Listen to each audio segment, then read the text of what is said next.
Біз Ақкөлге келдік. Өзіміздің жерімізді көріп қайтуға және таза ауамен демалып қайтуға келдік.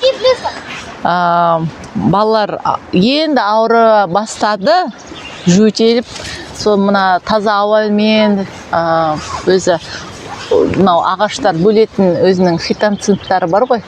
Сонымен демалуға келдік. Міне, балалар артымызда кесірткеге мәз болып, соның артынан қуалап жүр. Аяғы ауыр кесіртке екен, жай қозғалады.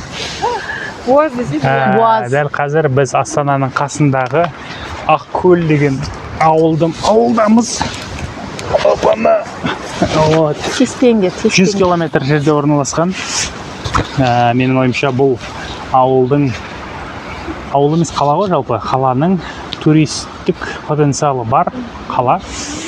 Яғни осындай күшті ағаштары бар, ормандары бар, кішігірім көлдері бар. Енді Бурабайға қарағанда жақынырақ, жарты жолда. Осы жақта енді болашақта күшті туризм дамып кетеді деп үміттенеміз осы жерде. Мүмкін соның бізде бір бөлігі болармыз.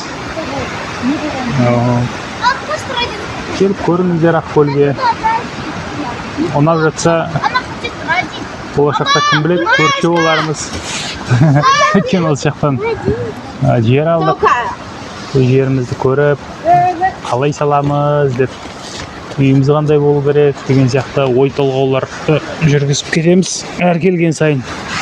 Әзір шеше алмай жүрміз, қандай үй керек бізге.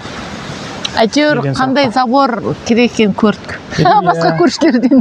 Ағаштан жасалған күшті забор бар екен. Сырланған. Девочка. Күшті.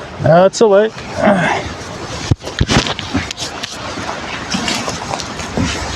Умею залезть.